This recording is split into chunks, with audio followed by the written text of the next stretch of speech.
So thank you all for being here. Erin, Eva, Kaye, Carlos, Thijs, thanks very much for making time. It's an honor. It's a pleasure to have you here.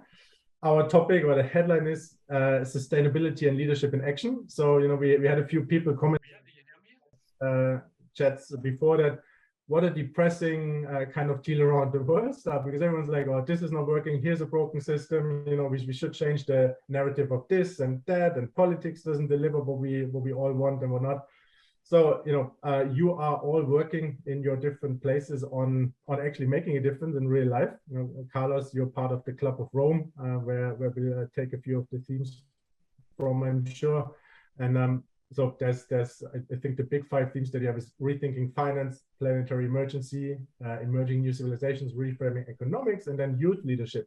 And I think that ties nicely to what everyone else is doing actually, in the different spaces. So Erin, turning green, obviously big in sustainability, but also this whole youth leadership kind of theme or pattern is probably something that you can talk a lot more about. If and Kaye, you just, what was it actually, last year before last, when you kicked off Unlocking Eve, which is really exciting, and you talk about leadership and what might need to change in leadership. And I'm sure you have some interesting experiences and insights from the World Economic Forum in Davos just a few weeks ago. So we're curious to hear about that. And then Thijs, you've already been on stage, so everyone knows you, I think, and what Björn was doing. And just curious to hear more thoughts on actually how you rethink that. And also, I think yours is going into politics, or looking into politics a bit more. So maybe there's a link. But anyway, before we go into what's broken, what's the narratives we need to change, and how do we change, I'd say we start off with a positive message to everyone here. And the starting question is, what do you see happening right now in the world that makes you hopeful? Whoever wants to go first, what makes you hopeful?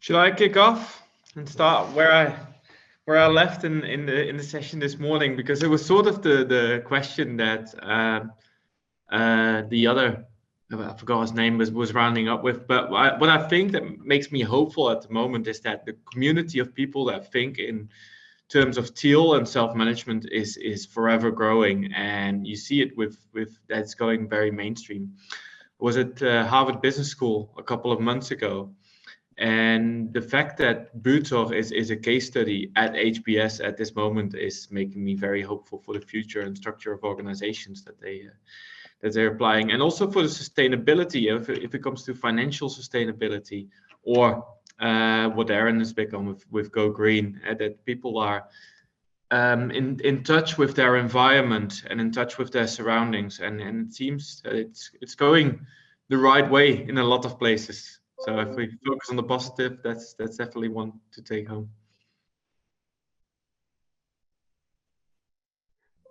Thank you. Yeah, maybe I'm happy to jump in. I'm also hopeful. Kaye and I have been working over the last 15 to 18 months looking at positive, as part of Unlocking Eve, looking at positive outliers. We believe, that the positive outliers and positive models already exist, but they're just not given enough oxygen. That's one of our missions, is actually to find them, give them enough oxygen, and help others get inspired and move into action. One of the positive outliers that we've been identifying in hospital leadership and just healthcare leadership is really leaders and CEOs and kind of top teams who are changing the way that they measure their success. Moving beyond financial performance as the only metric and operational efficiency to things like equity as a metric. Does your board represent the constituents in which you serve? Is equity one of the top 5 things by which you get measured by and bonused on? So we found actually extraordinary amount of examples where those type of changes are actually leading to better health outcomes. And so I'm hopeful about that. The other thing I'm hopeful about is humanity. Human beings are extraordinary. And I was just talking to my colleagues here in the morning, saying, there's a lot of maybe a little bit complaining around, are we going to be able to transform healthcare and heal the world and all of that? And when we're in crisis, like the pandemic, or I was also looking at, history and war, human beings come to life. They bring compassion and empathy and self-organization. And then when we're in stable times, that actually somehow gets tucked back away. So I'm hopeful because I know human beings have that. And it is only manifested in crisis. And wouldn't it be wonderful if we leverage that in every single day, not just when it was crisis. So I'm hopeful because the human condition is a positive one. Never waste a good crisis. That was beautiful. I think I'll jump in and build on what Eva said. Not just maybe all humans, although all humans give me hope, but particularly young ones, next generation, youth give me hope. I think that it's the most sustainable resource that we have. I started on my journey of activism when I was 13 years old, and there's something extraordinary about that naivete of youth, that we're not afraid to fail, that we're not afraid to challenge the status quo and innovate and shake things up and challenge systems. And I feel so privileged to get to work with young people who lead all of these movements and sometimes don't even know that they're thinking outside the box. That gives me extraordinary hope to be in classrooms, to be in dining halls, to take young people out to farms. And that's the other thing that gives me hope is nature. Our natural systems are so powerful. If only we could get out of the way often, and if only we could learn from them, systems like biomimicry at the mass scale. We have so much to learn from nature herself. And I'm hopeful that industry can really tap into that and channel that and see how the planet has been not just surviving, but resilient for so long, and how we need to really give the earth the best shot at sustaining herself. And that means stepping back and stopping the detriment. Yeah, Tim, I think you asked a very good question, usually one which leads to me quoting an old saying from an Italian thinker, Antonio Gramsci, who said, "Against the pessimism of the intelligence, I choose the optimism of the will." And I, of course, do that. I practice that myself, definitely. But yes, the world around us, you can find plenty of reasons for pessimism or plenty of bad news, but fortunately also plenty of good news. What I see in particular changing in a direction which is necessary is the willingness to recognize the existential nature of the challenges. And that is changing. And in a way, the pandemic for sure has been a tragedy, and the accumulation of crises is a tragedy. But at the same time, I feel it is being helpful as an eye opener. The pandemic made clear a number of things. One is that collapse can happen, and it can happen from one day to the next. But also it made evident that we can change. For all what we were saying about ourselves that we cannot change, well, it was pretty clear that we can. It was made pretty clear that we can change from one day to the next to save lives, to save other humans, to practice that compassion that Eva was talking about. So maybe I feel the criticality of the moment is also what opens the space of possibilities, because it makes all of us more conscious about the need of stop pretending, as a friend of mine says, stop pretending that we don't know we are pretending.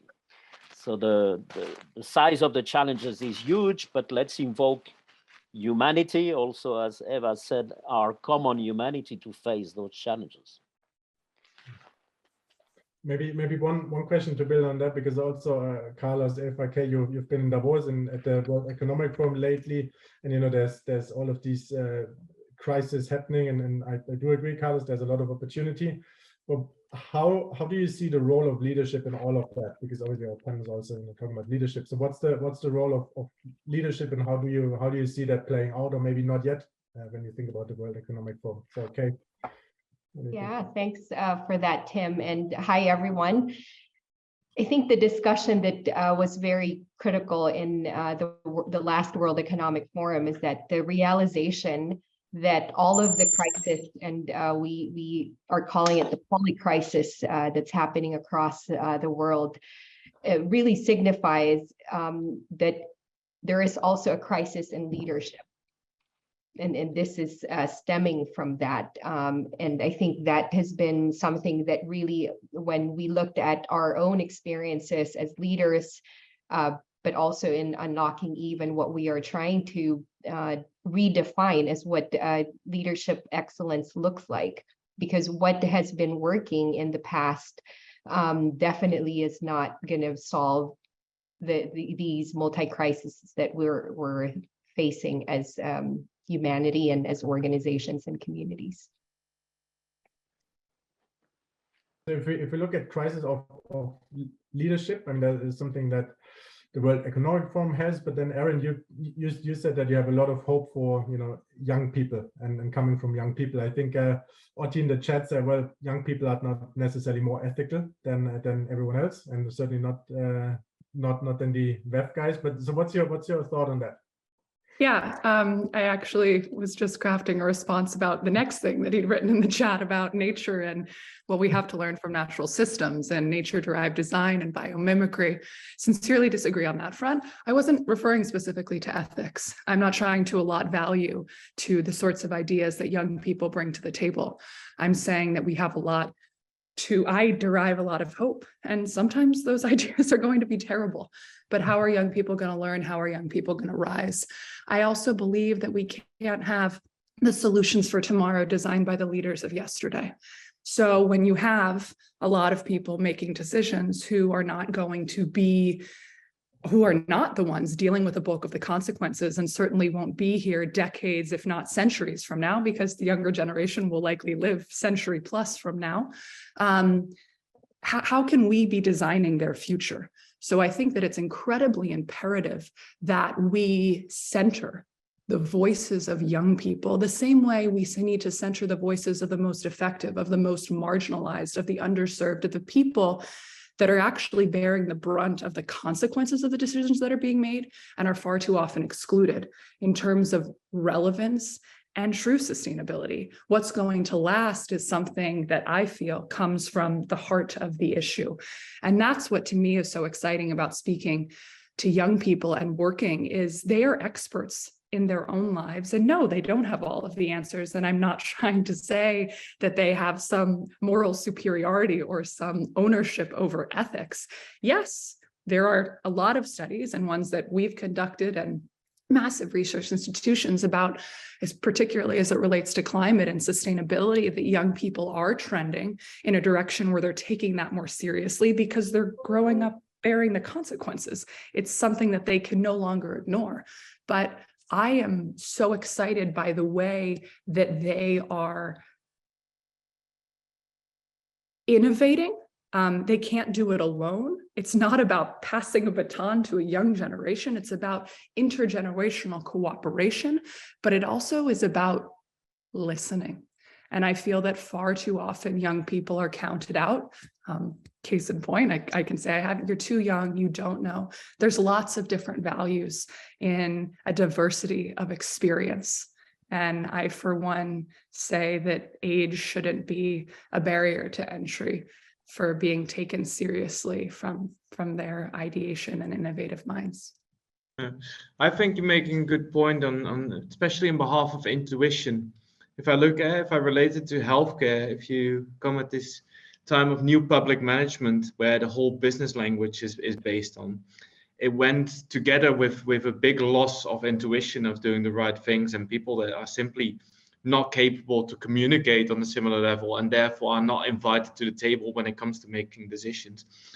But I think it counts age without age related. I think if you look what we have with Buto, we take care of a lot of old people within the communities, and just because of age, also on the opposite end, they're excluded from the conversation on how do we design neighborhoods, how do we design communities. And I think if we involve anyone and make it more inclusive on a whole level, intuition will become a larger player again. And I think if you look at, for example, regenerative leadership, and things like that. This is a positive trend that may be carrying on, but yeah, youth all over the world. And I think if you unlock that potential that's in young people and provoke them in the right way, so maybe not by TikTok videos, but by things that matter with moving, then there is a large potential, but there's also a lot of distraction and a lot of possible burdens on the way. So it's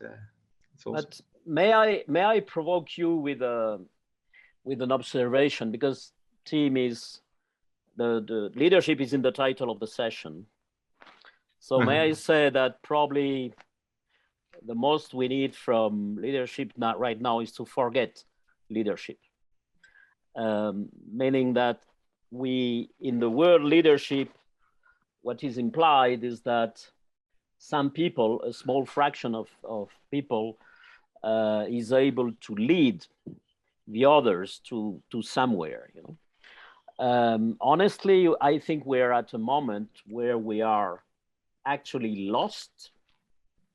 And for me, it's a good news, because it's, again, the critical moments are moments when the space of possibilities opens. And the space of possibilities means that we have a lot to explore. We don't know.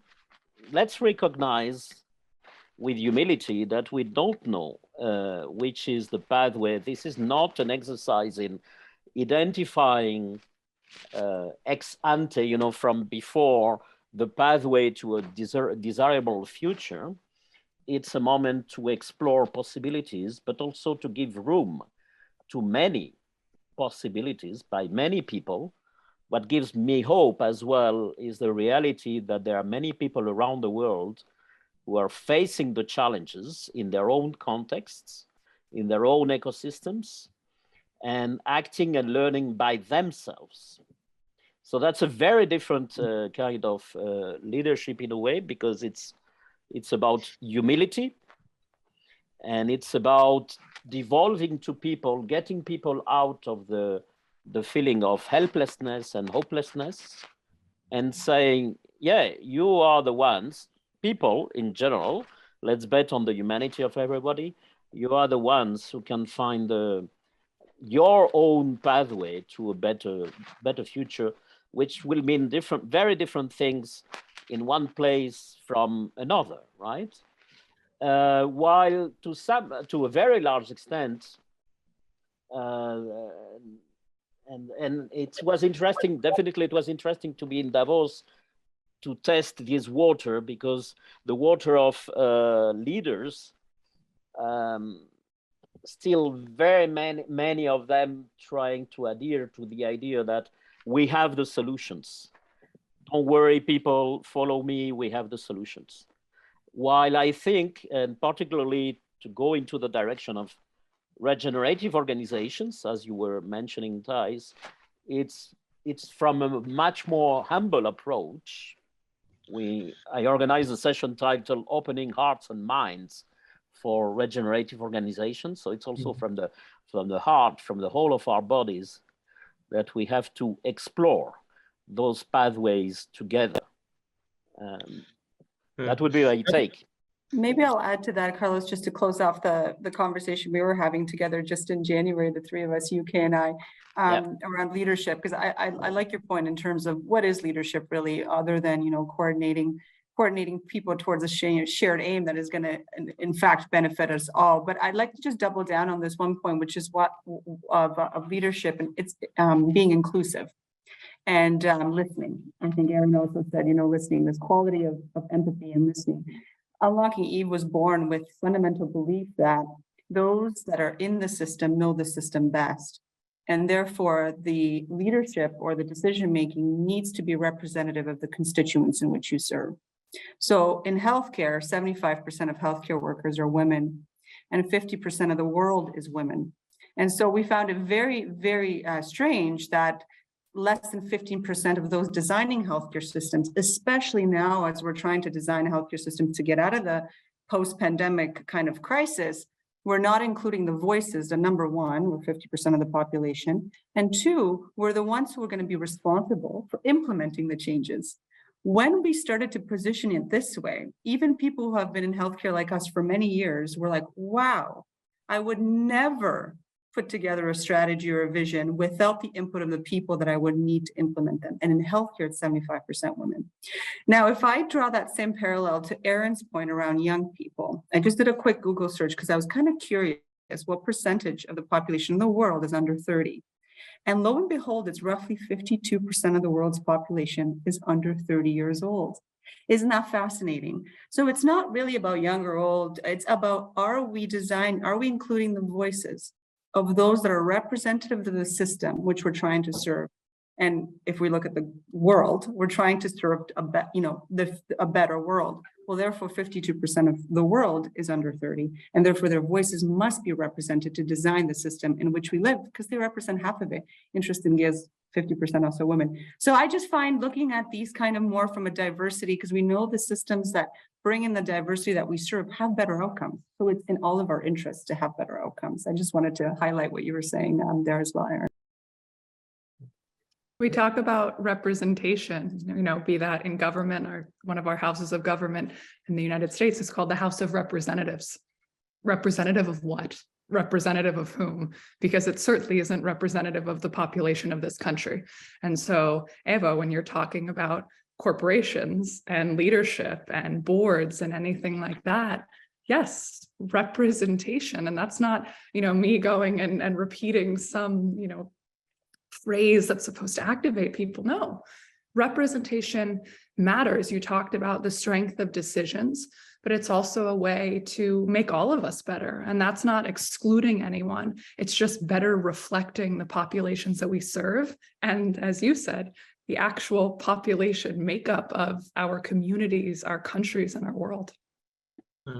But is it also not the difference between formalized and unformalized leadership, and that in this 21st century, the validity of formalized leadership is actually just, overcomplicated and been made too important in at least the Western world and the world as we know it a lot today, and that you see that the countries that were thriving at the moment, if you look at Iceland, for example, they went through a rough patch after the financial crisis. They decided to get rid of all people that destroyed it, bankers, large CEOs of large corporates that were polluting the environment.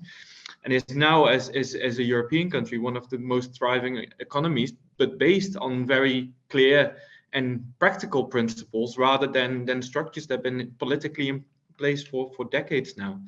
So I think the move from a formalized leadership to start listening to people that actually know what they're talking about and are coming up with the solutions, there's a big difference in those kind of things. And for me, again, it doesn't matter if they're 15 years old or 95 years old, a good idea remains a good idea. And Thijs, I think just to complement what you're saying, whether it's formal or informal leadership, I think for us to acknowledge that what leaders need to exhibit and role model and act on is very different if we are going to be able to reduce or take away all of those hierarchical structures that we had in the past. And I think what we're learning in Unlocking Eve are these types of skill sets and leadership traits are currently not recognized and rewarded. So I think what we need to be able to do is really drive awareness first in terms of those leadership characteristics that are needed now to be able to drive this change that you're talking about. Maybe just one question to build on that, because I think we've had more or less agreement on some of the patterns and on some of the themes that you're pointing out as well. It's if I think it's interesting statistics. We always talk about how do we create that diversity where minorities are represented. And now, if you say 52% is under 30, is actually not minorities, and so it's an interesting twist to that whole story. But one thing that I'm curious in conversations with all sorts of people, like in 2 hours from here, Frederick Laloux is talking about his sustainability initiative and how he thinks we can make impact and make a difference. So I'm curious to hear your thoughts, your five thoughts here on how do we actually make an impact? How do we take action? You know, is it convincing, you know, the World Economic Forum top whatever 1% guys? Is it creating a movement more bottom up? Is it a mix? So thoughts around that. I think it's trying everything we have at hand, you know, because again, we don't know what will work. So let's try everything at the same time. This is pretty much what we are trying to do in the Club of Rome, you know, at the same time trying to influence the policymakers and the multilateral institutions, but at the same time looking at what is emerging. This is the meaning of these emerging new civilizations initiative that we have, which is exactly to look at what people are already doing, what communities, and I fully agree with what had been said regarding the crucial role of women and younger generations. By the way, we support a youth initiative called, precisely because of that, the 50%. So we believe in women and younger generations to play a crucial role in this transformation. But even deeper than that, it's about looking and learning from communities all around who are trying to build their own pathways. You know, this is bottom up, yes, if you wish, in a sense, but not bottom up in the sense of building a movement to convince the top the top decision makers. It's more about this emergence out of seeds, an infinite number of seeds, and what could we do to help those seeds to blossom and cross-pollinate. And I say deliberately cross-pollinate because it's we have to follow, in a way, we have to learn from nature. I very much agree with Erin on that, and look at ways of disseminating good experiences, different from taking a recipe and industrialize that recipe and replicate that everywhere. So our own approach has a lot of bottom up, if you wish, but it's more about how could we create more conditions for this emergence to take the lead, you know, on the transformation. And part of that for sure is about organizational culture, since we are talking in this teal around the world space. It makes a lot of sense to also to emphasize that organizational culture is absolutely key.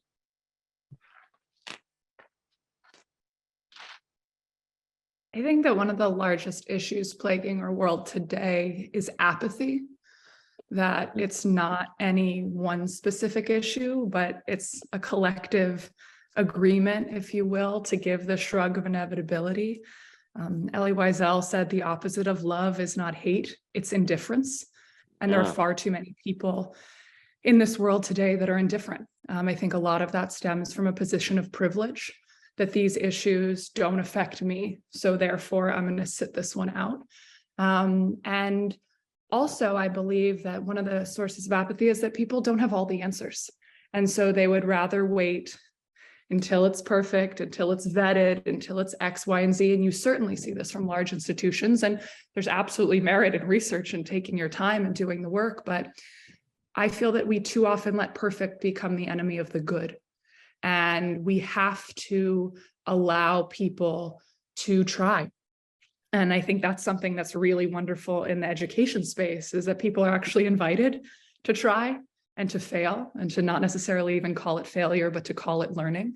And the more we can create pathways for people to enter these spaces, to join the conversations, to innovate, to attempt to join forces in a way that doesn't set them up for failure and doesn't set our systems up for failure, but to create those sort of incubators and the spaces where we can do that, the more we are going to invite people to join and to fight this collective apathy that I think is creating paralysis and preventing us from tackling the challenges that we need, and including all of the brain power that could be attacking them together.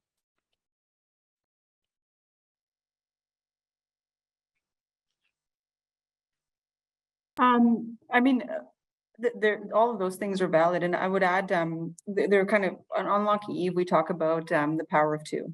And there's 3 ways that we are looking at, kind of enabling change. And one, we believe the most important person, change only happens, you don't wait for change to happen, you work on yourself. So there's a big component of leadership interdevelopment, working on the skills and capabilities to be able to be a strong change agent in the communities in which you serve, whether that community is 10 people, 20 people, 50 people, 2 million people, or 300,000 if it's the 300 million if it's the US. So I just want to think individual role modeling and being, Kaye and I often talk about, family members that we think about and how impactful they were in their communities that they lived in. They were in presidents of countries. They were really good community members in the villages in which they were raised and born, and they inspired others to role model that. So I think that's one. I think between people, I think being a good collaborator is really important. Kaye and I find that, finding your power of two, finding another person or a couple other people that you can band with, your courage goes up because it's hard. Let's not joke ourselves here. It's very hard to cross systems change. And so if you can find another person, if you can find a couple of other people, you see that your courage starts to go up. And then the third thing is, even if you transform yourself and you're a good role model, you find your community, it is really disheartening to then be placed in a system that doesn't allow you to now deploy that integration and that intention and that power. So that's where I think the top down is really important, that the leaders currently in power, and by power I mean decision-making seats, that they really ought to be looking at systems changes in terms of policies, priorities, metrics, and measures. And the leaders that or people that I look to that are making declarative statements, like it's, remember when it used to be acceptable to smoke on an airplane, like everybody thought it was so normal and acceptable. And I think we need to be making declarative statements, like it is no longer acceptable that boards and top teams don't represent the communities in which they serve. That no longer is going to become acceptable. So systematically, we're going to do A, B, and C. And that takes courage and that takes top-down influence as well. So I would say a lot of bottom-up, but also top-down. So maybe we coined it something like middle-out or something, I don't know. But I think both are necessary. Yeah, I'm not going to surprise anyone here by saying it should be completely bottom up, and I think it's all around the support that you give people. I was just giving a presentation for a group for a German Ministry of Health here in Amsterdam, and the excuse was, oh, but our system doesn't allow for it.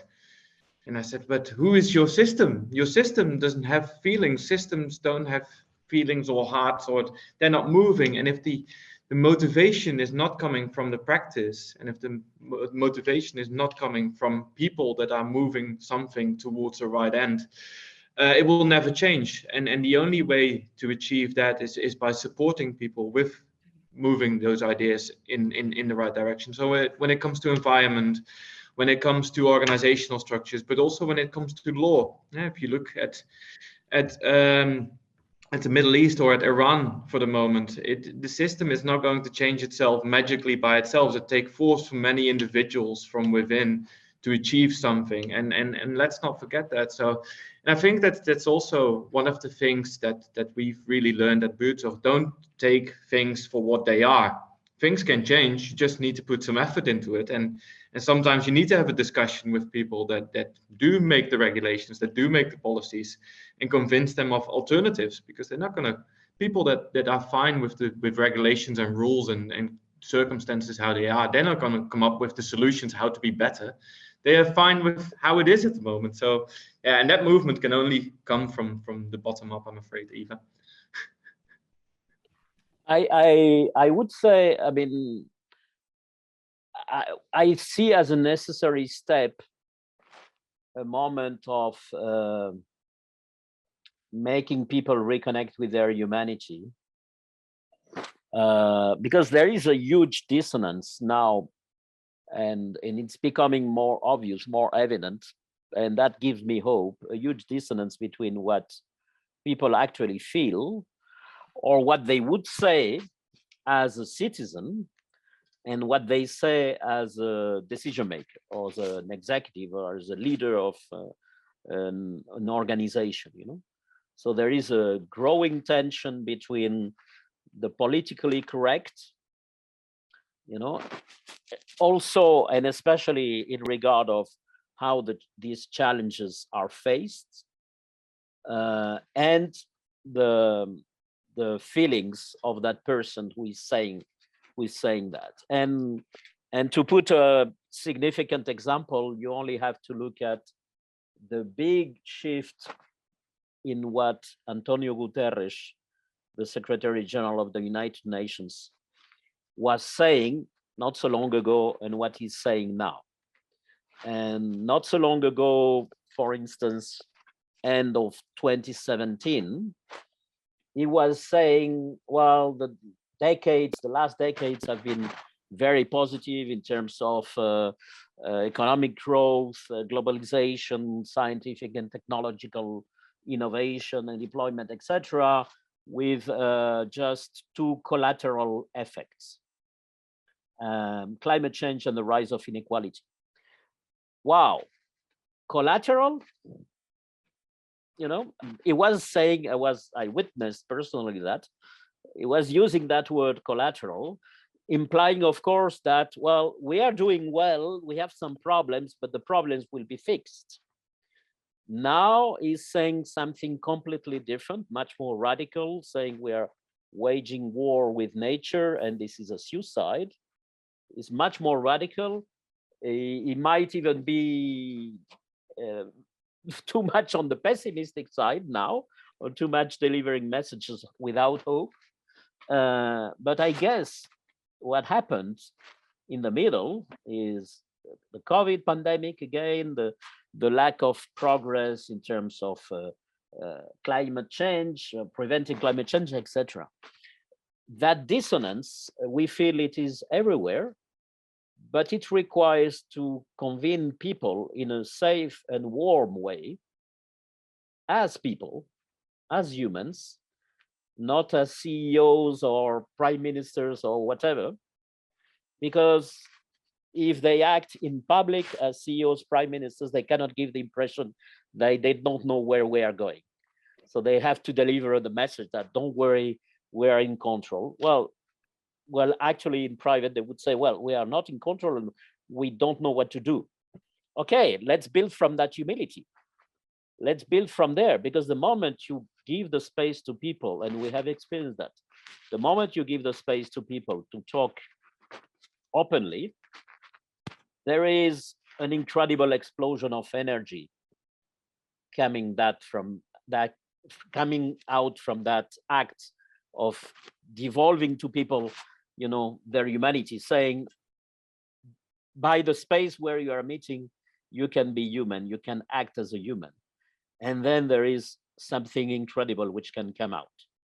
We have seen that happening several times, but in private or in specific spaces, I hope this one is one of them, where people can say what they really feel. I hope they can, actually, Carlos, and you know, even if it's not so private, because we are recording that, actually people will have access to that later. I hope it's still feeling relatively safe. But I mean, this is an interesting one, I think, to explore as well. So if we talk about leadership, and you know, I do agree to the hypothesis that leaders need to show up as being in control and all that kind of thing. I think Eva as well, and Kaye, you probably looked into your research as well, and vulnerability, at least, you know, from a teal perspective, but from so many other research points, would be one of actually the positive influences to good leadership. Right? So why is it that we didn't change that narrative yet, or maybe the other way around? What would we need to do to change that narrative from your point of view? Yeah, we can speak to some of that. That's actually what sprung us into action. We've been in healthcare for a long time, but when we started to look at the pandemic, some leaders were getting better outcomes than others in terms of deaths. And that's an outcome that sprung us into action. So countries led by leaders that were more integrated, as we call it, that were more balanced in their humanity, meaning vulnerable, leaders who were listening, leaders who were approaching things and saying, here's what we know, and here's what we don't know. And the list of things that they didn't know was longer than the list of things they did know. That invited the population to help them figure it out. They also, a lot of the leaders also were decisive. So they weren't just compassionate and listening, they were decisive. And they were decisive by balancing human health and economic impact in a way that it was really impressive. A lot of these characteristics, we would say, are feminine characteristics. In fact, in the early days of the pandemic, countries led by women had 6 times less deaths due to COVID-19 than it evened out later on in the middle and at the end. And what we realized, it's not women, it's not gender. What we started to do is interview these leaders and say, what is it about these early days women that if we replicated, if we codified, and if we kind of gave as examples to both men and women, might we be able to replicate? And exactly what Carlos said, exactly what Tim, what you're saying, it was this balance between humility, compassion, listening, being vulnerable and open to what you know, what you don't know, and at the same time being decisive and being action-oriented and not following the popular vote, but rather doing a really good assessment of the health and human impact, as well as the economic impact. So they were quite good at that. So the good news is feminine and masculine is available to all of us, and the integration of those, it's not a gender specific thing. And that's what we're on our mission really to do, is to really bring these good examples and codify them, look at those positive outliers, because leaders everywhere, wherever we go, whether we're also executives at Roche, so we do have full-time and executive roles. So this is not just theory, you know, day to day, we are working in this space. What we're realizing is leaders want to lead in a new way. People want to have a positive outcome. They want to do the right thing, but they're just looking for, you know, like the how. They're looking for, what is the balance that's required of me? And they're looking to other community of peers to help each other along the way. So I think the will, Carlos, you said that quote about the will. I think the will is there. And I think it's a zeitgeist of the moment right now, because there's a will, there's a lot of different crises, people are waking up to it. And if we can just connect the two, I think, you know, we're well on our way. But Kaye, I know you have a lot to add there, I'm sure, because you're smiling. So is there something that you wanted to? I think, Eva, thank you for amplifying that, that all of these characteristics already exist in us. And it's hard because we are normalized, we grow up in certain cultures that certain behaviors or certain characteristics are more recognized than others. I think for us, it's important that how do we make sure that those that are not being seen and not being represented are now actually important and highlighted. So there's a lot of those interviews that we've done with healthcare leaders, women leaders, and one of the things that that stood out to me in that work was the caring and nurturing ability of women, or that are typically associated with women, are not really recognized as something critical in even as you're starting in your career, or even as you're already the CEO. And I think now is the time that we're able to see that a lot of these characteristics like empathy and vulnerability are what is needed in the world. And that's definitely, I think, also from a teal perspective, it's been something that is really amplified in these conversations. Yeah, but if I may react to that, because if we describe the difference between masculine and feminine qualities, at Vitug we have a workforce of 98% women. And if I compare that to management layers, and these teams, they make the decisions themselves on how to provide care, what's best for a client, describe what's quality, get to decide what is quality themselves. And if I compare that to all sorts of hierarchical care organizations over the world, where top leadership is still a high quantity of men within the leadership, and I see all sorts of problems that are created within these other organizations, problems that don't exist in Vitug. what is wrong with people to invite over and over again the people to the table to make the decisions that have made the mistakes in the past, and to not think from a decentralized point of view, how can, with feminine intuition, where they both come together, how do I take care of my client? How does this relate to the environment we are working in? And how is this scalable and financially sustainable in such a way? And in the boots of methodology, these three things, they come together with a lot of success and with very little conflict. And if I look at not only large corporates, but also governments where there's strong and masochistic leadership and feeling that want to be heard and the ego playing a large role, it is the opposite of the humbleness that you are talking about, Carlos. And how I'm confused every day that the same people are over and over within this circle invited to speak on the same topics again. And I believe it was very good at the World Economic Forum, but I think they play a large role in keeping this exact thing in place. So that's because the culture we see, the culture which is still dominant, although there are very different cultures at the same time in society, in humanity, but the one which is dominant is still very much focused on egos, narcissism, and control, taking control, taking control of others, of nature, etc. What I love it in what has been said by Eva and Kaye is this suggestion. I take it as a suggestion of a rebalancing. In my view, it's a complete shift, but it's also about coming from an imbalanced culture, too much geared towards control and hierarchy and egos and narcissism, towards one much more geared towards caring and nurturing.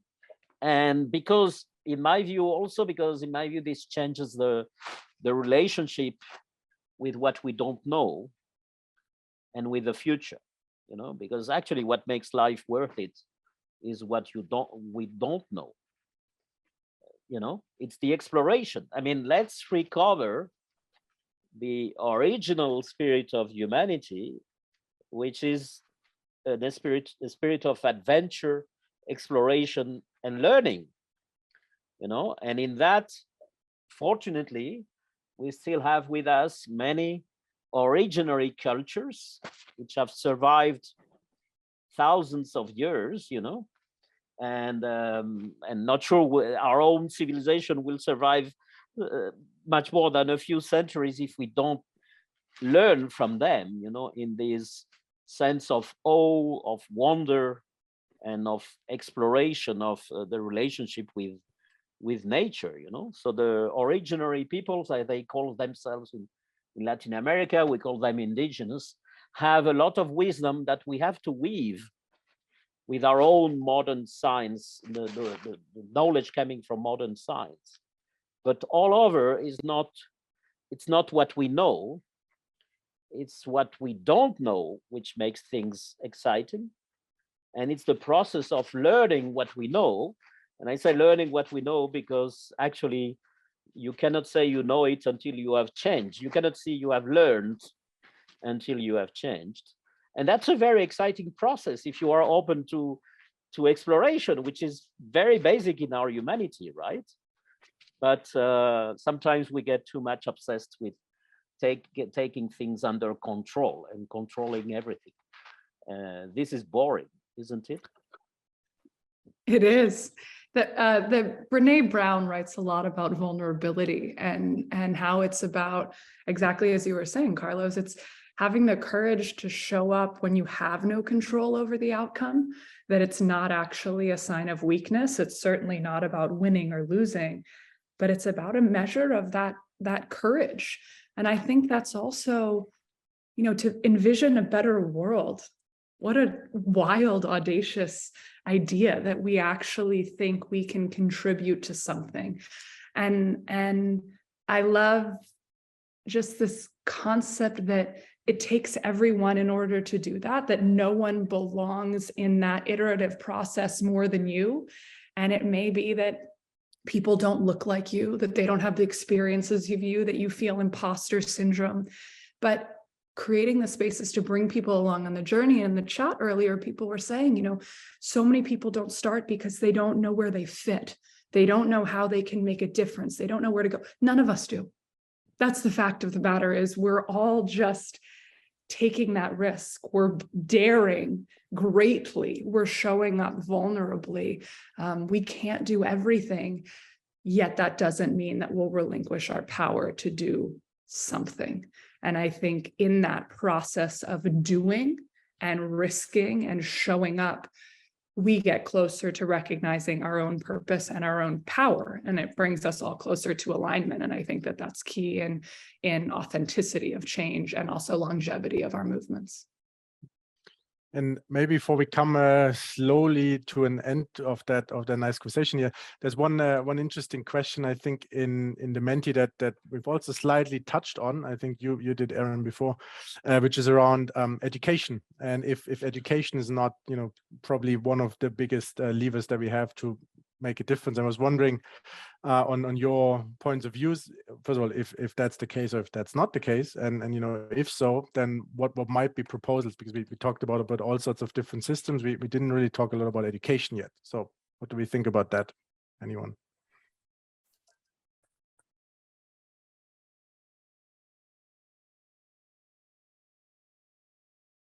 Who dares?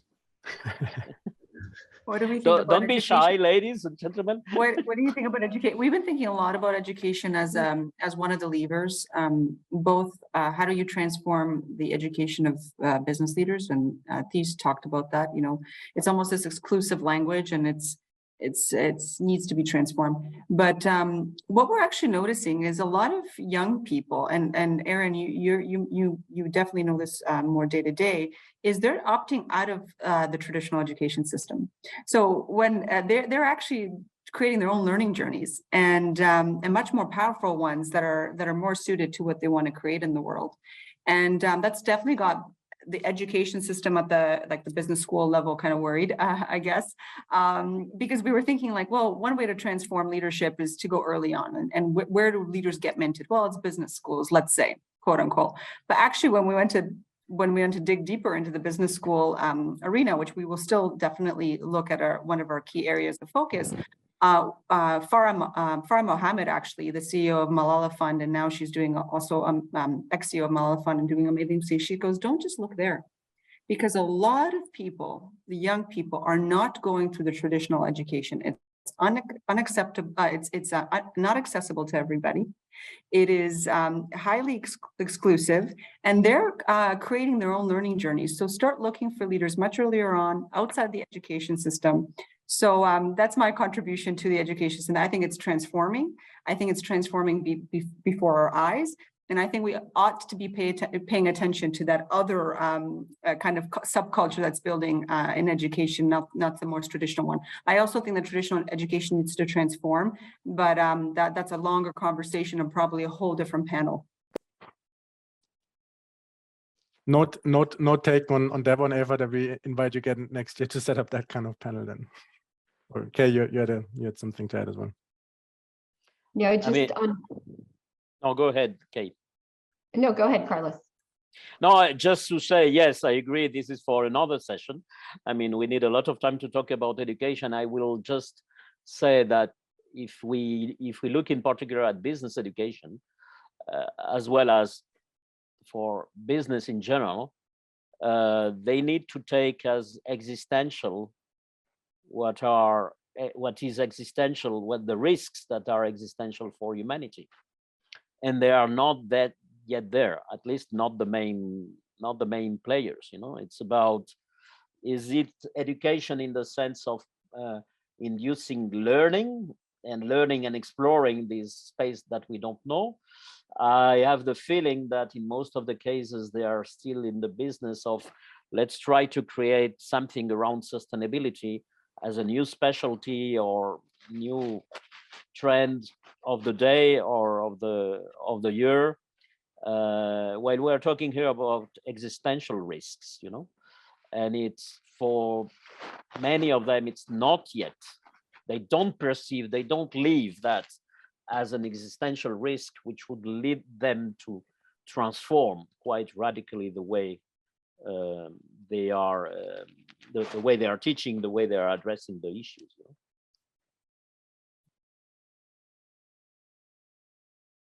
Yeah, I think if I may say something about learning, I think there's a large distinction to be made between learning and a sort of indoctrination from a system point of view. I think learning, and there's this professor often quoted to me within Buurtzorg, is Professor Nonaka, and he talks about tacit knowledge, the knowledge that's already within you, and it's largely related to sort of intuition and how do I deal with my environment, and these are not things that you can learn at a business school or on a management course or even in any school, but it's being in touch with your environment. And this learning process never stops. There's no starting date and there's no end date on this.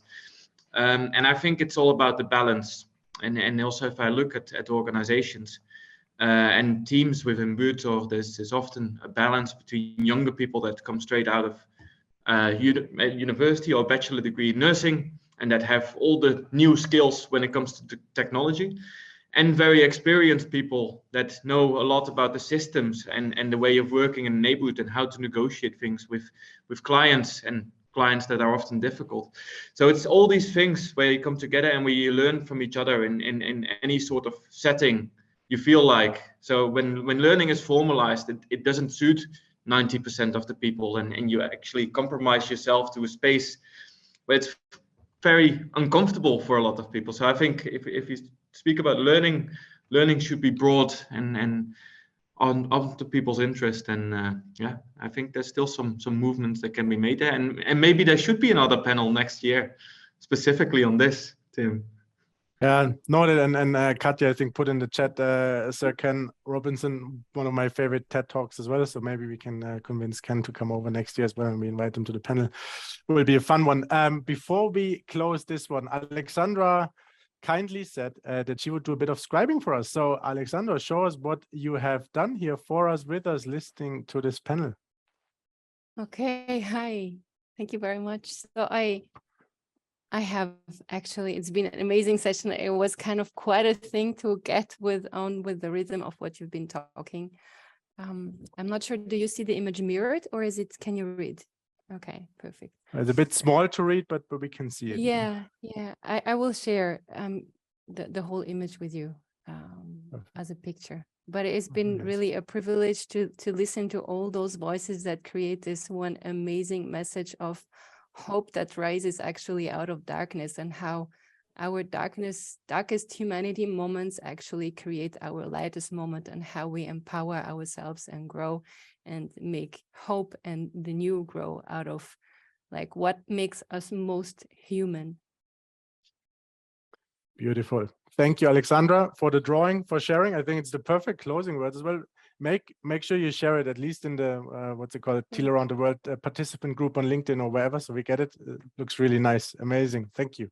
Maybe, Tim, I just had one Sure. thing I wanted to add. First of all, I wanted to thank you and Teal Around the World. You guys are doing amazing work. Working with you is easy. We had no prep for this, by the way.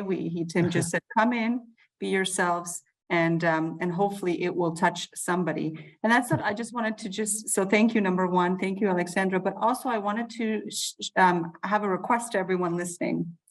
One of the things Kaye we've been doing is just doing some calculus in terms of how do actually conversations spread? How is change made? You know, and it's through conversations, transforming conversations. And if every person in this room, there's 161 now, and they're kind of already logging off, so stick with us for 30 more seconds. If every person shared what moved them, and it doesn't matter, you know, whatever moved you in this conversation with two other people in your circle, whether it's publicly or privately, we would, in 30 cycles, have reached 100 million people. And so, you know, on behalf of Teal and Tim, and you didn't plug this in for me, but just share if something moved you, share it with two other people. And that's, you know, one contribution we can make right away today, right now, and watch the conversation spread. Absolutely. Thank you, Eva. That's actually exactly the right thing. Right? Just talk to somebody around you. That will make a difference already. Thank you to you all here, Erin, Kaye, Eva, Thijs, Carlos. Thank you for making time. True pleasure. I hope maybe we can have a second round actually next year.